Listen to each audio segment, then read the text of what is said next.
देखिए, अगर हम बात करें सर्किल यानी वृत्त की, तो सबसे पहले तो इसके फॉर्मूला को हम लोग को देखना पड़ेगा, क्योंकि मेंसुरेशन जो है वो आपका पूरी तरह से फॉर्मूला बेस्ड है। तो आइए सबसे पहले हम लोग उन फॉर्मूला को देखते हैं, फिर चलेंगे क्वेश्चन के ऊपर। यह अगर हमारा कोई सर्किल है तो यह जो चारों ओर का लंबाई है ना, यही आपका कहलाता है परिधि।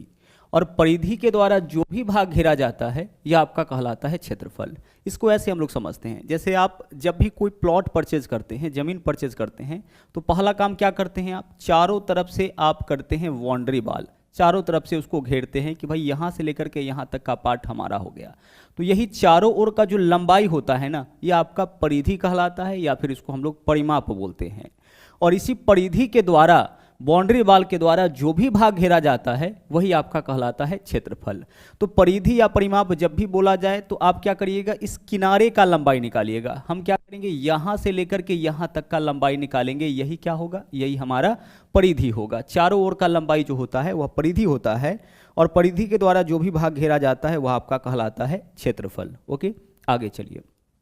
अब अगर यहां पे हम लेते हैं इसका केंद्र बिंदु, तो केंद्र बिंदु से परिधि के किसी भी बिंदु को मिलाएंगे तो यह आपका कहलाएगा त्रिज्या, और त्रिज्या को हम लोग डिनोट करेंगे आर से। आर से डिनोट इसलिए करते हैं क्योंकि आर फॉर होता है रेडियस, जिसका हिंदी होता है आपका त्रिज्या। आगे देख लीजिए, जैसे मान लीजिए कि यह हमारा कोई सर्किल है, ठीक है, यह केंद्र बिंदु है, तो केंद्र बिंदु से परिधि के किसी भी बिंदु को, केंद्र बिंदु से परिधि के किसी भी बिंदु को मिलाएंगे, यही आपका क्या कहलाता है, यही आपका कहलाता है त्रिज्या।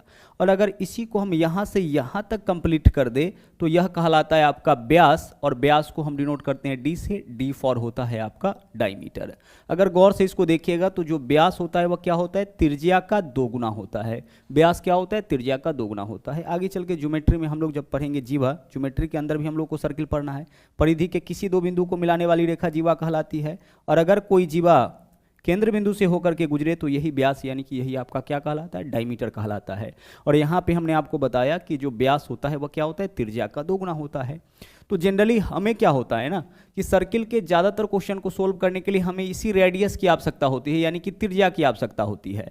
तो क्वेश्चन में कई बार क्या होगा कि व्यास दे देगा, ठीक है, डायमीटर दे देगा, तो हम क्या करेंगे, उस डायमीटर का अगर हम आधा कर लेते हैं तो यही हमारा क्या हो जाएगा, यही हमारा त्रिज्या हो जाएगा।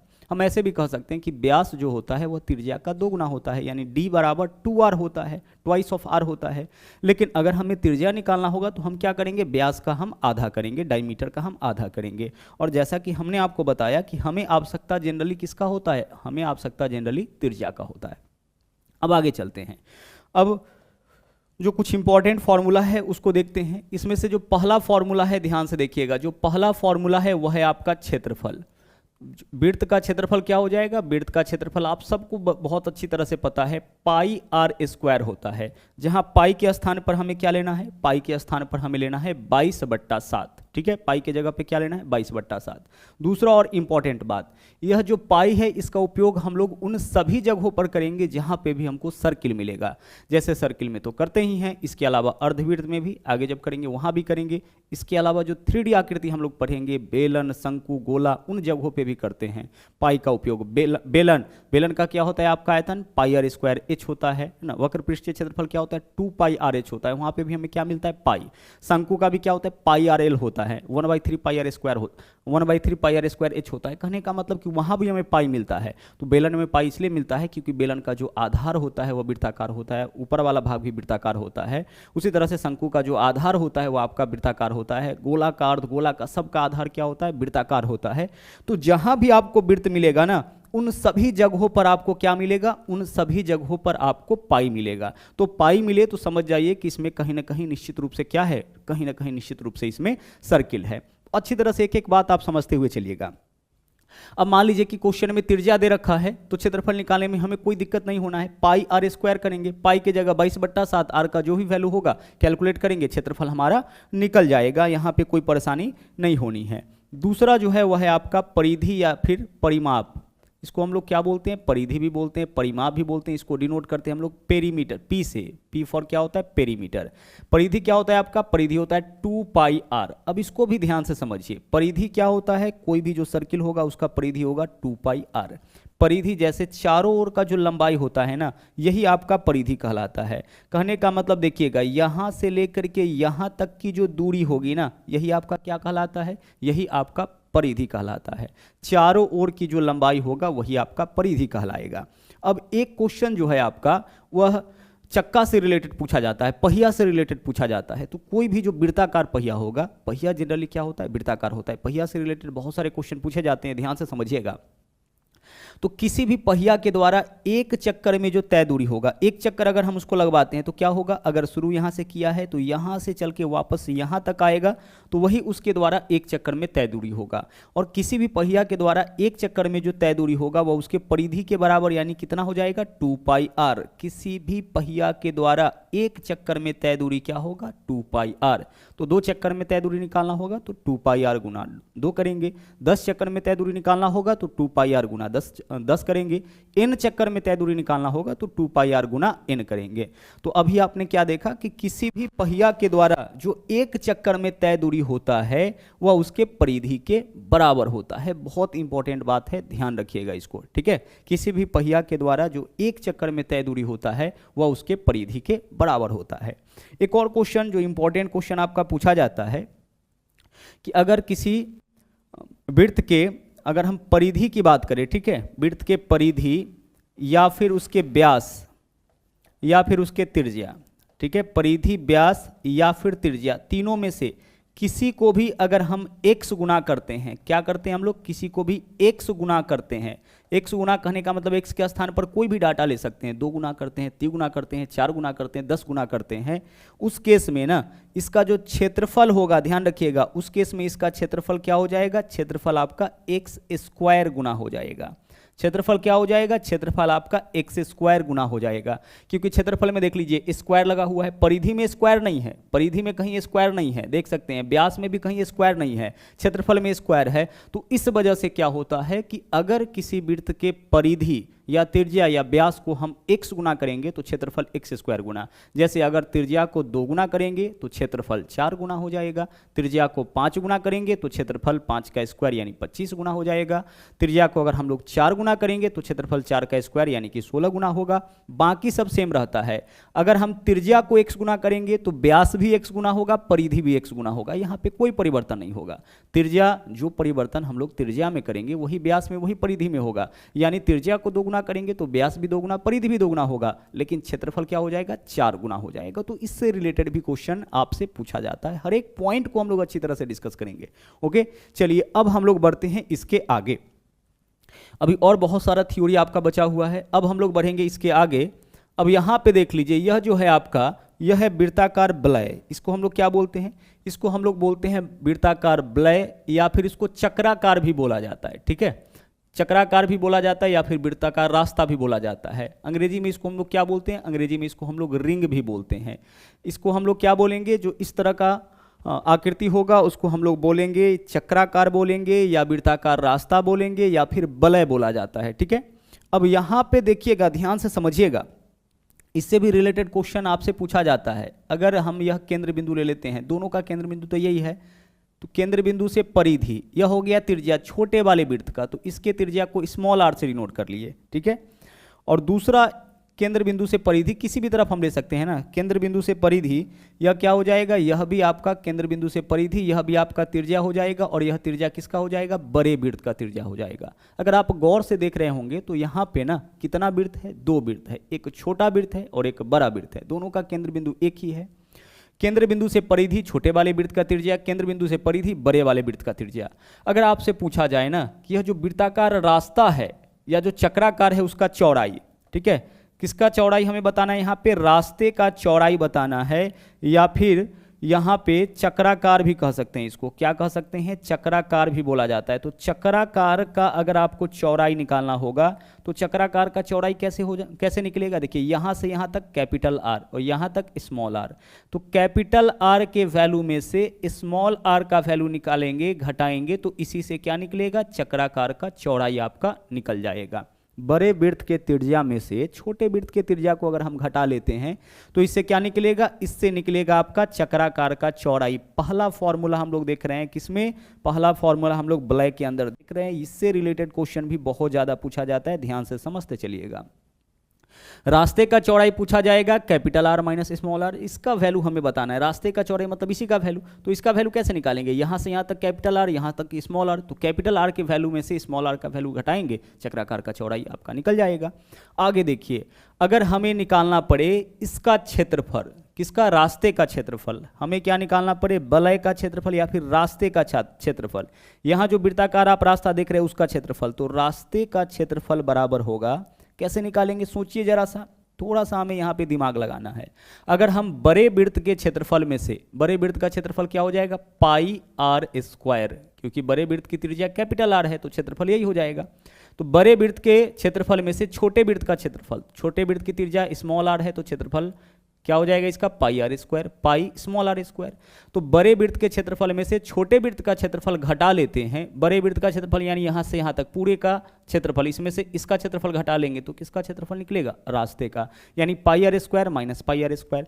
तो हम क्या करेंगे, यहाँ से अगर पाई कॉमन लेते हैं, दोनों जगह पाई है, पाई कॉमन ले लीजिएगा तो क्या बचेगा यहाँ पे, कैपिटल आर का स्क्वायर माइनस स्मॉल आर का स्क्वायर, यही तो बचेगा। अब आगे चाहे तो आप इसको और भी तोड़ सकते हैं, A square minus B square, तो A plus B into A minus B, R plus R into R minus R भी कर सकते हैं। लेकिन रास्ते का क्षेत्रफल आप इतना मान के चलिएगा, पाई कैपिटल आर का square minus small R. Capital R कहने का मतलब बड़ा वाला वृत्त का त्रिज्या और स्मॉल आर कहने का मतलब है छोटे वाले वृत्त का त्रिज्या। तो इसमें कोई दिक्कत नहीं होना चाहिए। जो वृत्ताकार वलय है इससे यही दो क्वेश्चन आपका पूछा जाता है, या तो आपसे चक्राकार का चौड़ाई पूछा जाएगा या फिर जो वृत्ताकार रास्ता है उसका आपसे क्षेत्रफल पूछा जाएगा। ओके, चलिए अब बढ़ते हैं हम लोग आगे। इसके आगे देखिएगा क्या है, यहाँ पे हम लोग चलेंगे इसके आगे। अब हम लोग देखेंगे यहाँ पे अर्धवृत्त को देख लेते हैं, ठीक है। अर्धवृत्त से भी रिलेटेड क्वेश्चन आपका पूछा जाता है, सेमी सर्कल इसको बोलते हैं। अर्धवृत्त को क्या बोलेंगे हम लोग, सेमी सर्कल बोलते हैं। अर्धवृत्त यानी वृत्त का जो आधा होगा वही आपका क्या कहलाएगा, वही आपका कहलाता है अर्धवृत्त। जैसे देखिएगा, अगर हम इसको लेते हैं यहाँ पे तो यह हमारा क्या हो जाएगा, अर्धवृत्त हो जाएगा। अर्धवृत्त वृत्त ही तो है, तो यहाँ भी तो त्रिज्या होगा, तो केंद्र बिंदु से परिधि, यह इसको हम लोग क्या मान लेते हैं, त्रिज्या, यह हो गया अर्धवृत्त का त्रिज्या। अब यहाँ पे क्या क्या पूछा जाता है ध्यान से समझिएगा। पहला जो आपका फॉर्मूला यहाँ पे देखना है वह है इसका परिधि या फिर परिमाप। तो अर्धवृत्त का जो परिधि होता है ना, वह होता है आपका पाई आर प्लस 2r, ठीक है। क्या होता है आपका, पाई आर प्लस 2r। आप चाहे तो यहाँ पे ना r कॉमन लेकर के इसको ऐसे लिख सकते हैं। r अगर दोनों जगह से कॉमन लेते हैं तो क्या लिख सकते हैं, पाई प्लस 2, इतना आप इसके बदले में लिख सकते हैं, ठीक है। परिधि क्या होता है इसका, पाई आर प्लस 2r होता है, और इसके बदले में आप अगर r कॉमन लेना चाहे तो क्या लिख सकते हैं, r कॉमन लीजिएगा तो पाई प्लस 2 लिखिएगा। अब ऐसा क्यों होता है इसको भी समझते हैं। देखिएगा, जब सर्किल का हम लोग यानी पूरे वृत्त की जब परिधि निकाले थे तो क्या था, 2 पाई आर था। क्या था आपका, 2 पाई आर। पाई का मतलब क्या होता है, 180, तो 180 गुना 2 यानी 360। तो पूरे 360 डिग्री के द्वारा, जब पूरा सर्कल लेते हैं तो 360 डिग्री के द्वारा कवर्ड पार्ट निकलता है। इसलिए हम लोग क्या करते हैं, इसलिए हम लोग करते हैं 2 पाई, पाई गुना 2 यानी कि 360। लेकिन जब आधे की बात होगा तो इस 2 को हटा लेंगे, 180, तो पाई आर ही होगा। तो पाई आर से क्या निकलेगा, जो गोलीय भाग है उसका लंबाई निकलेगा, यहाँ से लेकर के यहाँ तक। और आगे देख लीजिए, इसका लंबाई प्लस इसका लंबाई, चारों ओर की लंबाई होता है ना आपका परिधि। तो पाई आर यहाँ से यहाँ तक का लंबाई, और साथ में आर प्लस आर यानी कि 2r, यही आपका क्या होगा, अर्धवृत्त का परिधि हो जाएगा। यहां से क्वेश्चन बहुत ज्यादा पूछा जाता है, ध्यान रखिएगा। अर्धवृत्त का परिधि क्या होगा, पाई आर प्लस 2r, या फिर आप इस तरीके से भी लिख सकते हैं इसको। दूसरा चीज देख लीजिए, इसका क्षेत्रफल क्या होगा, तो क्षेत्रफल में कोई परेशानी नहीं है। पूरे वृत्त का क्षेत्रफल क्या होता है, पाई आर स्क्वायर होता है सर, पूरे वृत्त का क्षेत्रफल। हमें आधे का क्षेत्रफल निकालना है तो बस इसका आधा कर लीजिए, तो पाई आर स्क्वायर बाई 2, यह हो जाएगा आपका अर्धवृत्त का क्षेत्रफल, ठीक है। चलिए, तो अर्धवृत्त में भी आपको कोई दिक्कत नहीं होना चाहिए। अर्धवृत्त की परिधि क्या होगा, पाई आर प्लस 2r होगा, और क्षेत्रफल क्या होगा, पाई आर स्क्वायर बाई 2 हो जाएगा। आगे चलते हैं। अब एक कॉन्सेप्ट और हम लोगों को सीखना है यहाँ पे, वह कॉन्सेप्ट देख लीजिएगा क्या है, ध्यान से समझिएगा। एक फॉर्मूला और हम लोग को देखना है, उसके बाद आपका थ्योरी इसका खत्म होगा, फिर हम लोग चलेंगे क्वेश्चन के ऊपर। जैसे ये हमारा अगर कोई वृत्त है, ठीक है, और इसको हम ले लेते हैं केंद्र बिंदु, और केंद्र बिंदु से परिधि या क्या कहलाएगा, त्रिज्या कहलाएगा। गौर से देखिएगा, यहाँ पे ए बी को हम लोग बोलेंगे चाप। क्या बोलेंगे, ए बी को बोलेंगे चाप। जो कोण बनाता है उसको हम लोग चाप बोलते हैं। तो यहाँ ए बी जो है वो कोण बना रहा है। और यहाँ पे जो है इसको केंद्र बिंदु को हमेशा हम लोग ओ से डिनोट करते हैं, और यहाँ जो एंगल बन रहा है उसको अगर हम थीटा मान लेते हैं, तो ध्यान से समझिएगा यहाँ से रिलेटेड क्वेश्चन क्या पूछा जाता है। यह हमारा जो है, यह जो पार्ट है ए से लेकर के बी तक, इसको हम लोग चाप बोलेंगे। इसको क्या बोलेंगे? इसको हम लोग चाप बोलते हैं, ठीक है। अंग्रेजी में इसको हम लोग क्या बोलते हैं? आर्क बोलते हैं, चाप। तो ए से लेकर के बी तक की लंबाई अगर निकालना होगा, इसका मतलब क्या है? हमें चाप की लंबाई निकालना है। हमें क्या निकालना है? हमें चाप की लंबाई निकालना है। जैसे आप परिधि निकाल रहे थे उसी तरीके से यहाँ पे ए से लेकर के बी तक की दूरी निकालना है। तो चाप की लंबाई कैसे निकालेंगे? यहाँ पे देखिएगा, सबसे पहला फॉर्मूला यहाँ पे, चाप ए बी की लंबाई, ठीक है। और चाप के ऊपर हम लोग इस तरीके का चिन्ह लगाते हैं, यह डिनोट करता है कि ए बी चाप है। इसकी जो लंबाई होगा वह देख लीजिए क्या होगा। चाप ए बी की लंबाई बराबर होगा पाई आर थीटा बट्टा 180 डिग्री, पाई आर थीटा बट्टा 180 डिग्री। ध्यान से समझिएगा, कोई नया फॉर्मूला नहीं है। अभी जो आप फॉर्मूला देखे थे परिधि निकालने का, उसी फॉर्मूला का उपयोग करके यहाँ पे बनाया गया है। क्या है? पाई आर थीटा बट्टा 180 डिग्री। अब गौर से इसको समझिएगा, एक बार समझ लीजिएगा तो याद रखने की जरूरत नहीं पड़ेगी। जैसे अगर हम लोग यहाँ पे कोई सर्किल बना दिए, ठीक है, तो पूरा का पूरा सर्किल कितना डिग्री से कवर्ड हो गया? 360 डिग्री, पूरा मिला के 360 डिग्री। तो इसका परिधि क्या हुआ? इसका परिधि हुआ 2 पाई आर। तो 2 पाई आर से क्या निकला? पूरा यहाँ से लेकर के यहाँ तक का लंबाई, गोलीय लंबाई निकालने के लिए हम लोग यही फॉर्मूला यूज करते हैं। तो वास्तव में क्या होता है ना, कि वास्तव में परिधि का यह फॉर्मूला नहीं होता है। परिधि का फॉर्मूला होता है 2 पाई आर थीटा बट्टा 360 डिग्री, इतना होता है। कितना होता है? 2 पाई आर थीटा बट्टा 360 डिग्री। एग्जैक्टली यह फॉर्मूला होता है, बट हम लोग केवल क्या लेते हैं? 2 पाई आर लेते हैं। अब पूरा जब सर्किल की बात होती है तो 2 पाई आर, और जब पूरे सर्किल की बात करेंगे तो थीटा का वैल्यू कितना हो जाता है? 360 डिग्री। हम पूरे सर्किल की बात करें तो 360 डिग्री, तो ऊपर भी 360 डिग्री, नीचे भी 360 डिग्री। इससे यह कैंसिल हो गया, केवल क्या बचता है? 2 पाई आर बचता है। तो यही वजह है कि सर्कल का जब पूरा परिधि निकालना होता है तो हम लोग केवल 2 पाई आर ले लेते हैं, जबकि वास्तव में क्या होता है? 2 पाई आर थीटा बट्टा 360 डिग्री होता है। अब इसी फॉर्मूला से देख लीजिए क्या बना। 2 पाई आर थीटा बटा 360 डिग्री, 2 से इसको काट लेंगे तो यहाँ पे क्या होगा? 180 डिग्री होगा। यानी कि पाई आर थीटा बट्टा 180 डिग्री, यह हो जाएगा किसी भी चाप का लंबाई। अगर आपसे देख लीजिए पूरा आपसे पूछा गया कितना डिग्री द्वारा? 360 डिग्री बोला। अगर 90 डिग्री पूछा जाए, यहाँ से यहाँ तक पूछा जाए, तो थीटा बट्टा 180 कर लीजिए। अगर आधे का ही पूछा जाए, अभी निकाले थे परिधि, देख लीजिए आधे का परिधि निकाले थे, क्या निकाले थे? पाई आर निकाले थे। केवल क्या निकाले थे आप? पाई आर, है ना, पाई आर। यहाँ से आधे का जब लंबाई निकालना था तो क्या निकाले थे? पाई आर निकाले थे। तो कहने का मतलब है कि आपको इस चीज को यहाँ पे ध्यान रखना है। तो पूरा सर्कल क्या हो जाएगा आपका? 2 पाई आर 360 डिग्री बट्टा 360 से 360 कट जाएगा, क्या बचेगा? केवल 2 पाई आर। लेकिन अगर हम लोग यहाँ पे, है ना, इतना का ही लंबाई निकाले, उस केस में हो जाएगा हमारा पाई आर थीटा बट्टा 180 डिग्री, ठीक है। चलिए, इससे क्या निकलेगा? चाप की लंबाई। चाप की लंबाई मतलब वही परिधि, यहाँ से यहाँ तक की दूरी। दूसरा जो है वह है आपका तिर्यखंड ओ A B. O A B क्या कहलाता है? इस वृत्त का एक हिस्सा है, इसलिए इसको हम लोग बोलेंगे तिर्यखंड। तो तिर्यखंड, या इसको वृत्तखंड भी कभी कभी बोला जाता है। तो तिर्यखंड क्या है? तिर्यखंड यहाँ पे हमारे पास ओ ए बी है। तो ओ ए बी का क्षेत्रफल, तिर्यखंड ओ ए बी का, या किसी भी तिर्यखंड का क्षेत्रफल। तो क्षेत्रफल निकालने के लिए हमेशा स्क्वायर वाला फॉर्मूला यूज करते हैं।